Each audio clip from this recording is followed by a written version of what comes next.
It's terrifying, this pandemic, which is spreading all over the world, as you've so comprehensively reported.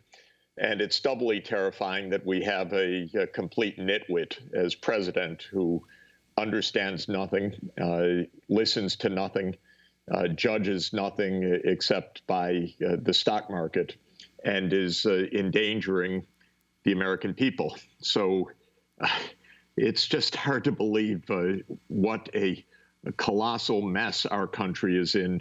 Not only a virus to which the world population is immunologically naive, in other words, one that can spread wild and rapidly everywhere because there isn't acquired immunity, there isn't experience with this virus, but a president who is certainly the most incompetent president in the history of our country, who not only has personal incompetence, but is completely unable to bring together and listen to qualified people like Dr. Fauci and others who should be helping to control this pandemic. Instead, we have one ignoramus after another, without guidance, without strategy.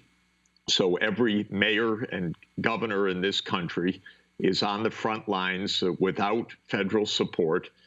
And Congress, it's just bewildering. There should have been money available immediately to the states and cities for every emergency step to actually fight the pandemic. Instead, they're talking about the airline industry. They're talking about which bailouts of which sectors, instead of fighting the spread of the virus. The focus should be seriously on stopping the spread of the disease, keeping people protected, helping the health workers, and especially helping the mayors and the governors around this country who are on the front line.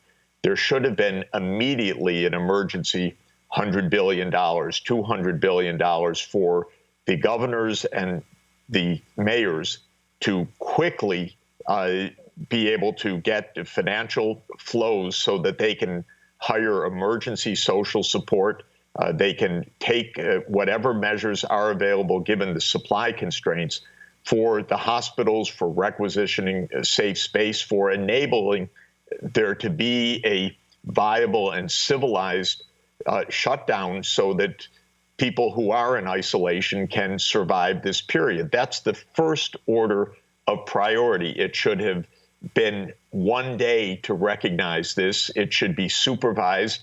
If we had a functioning CDC, the Centers for Disease Control, by CDC, by NIH, by the National Academies of Science, National Academy of Medicine, we could have improvised a kind of supervision, not the dolt of a president who says, I'm the one responsible. My God, it's shocking with all the expertise in this country.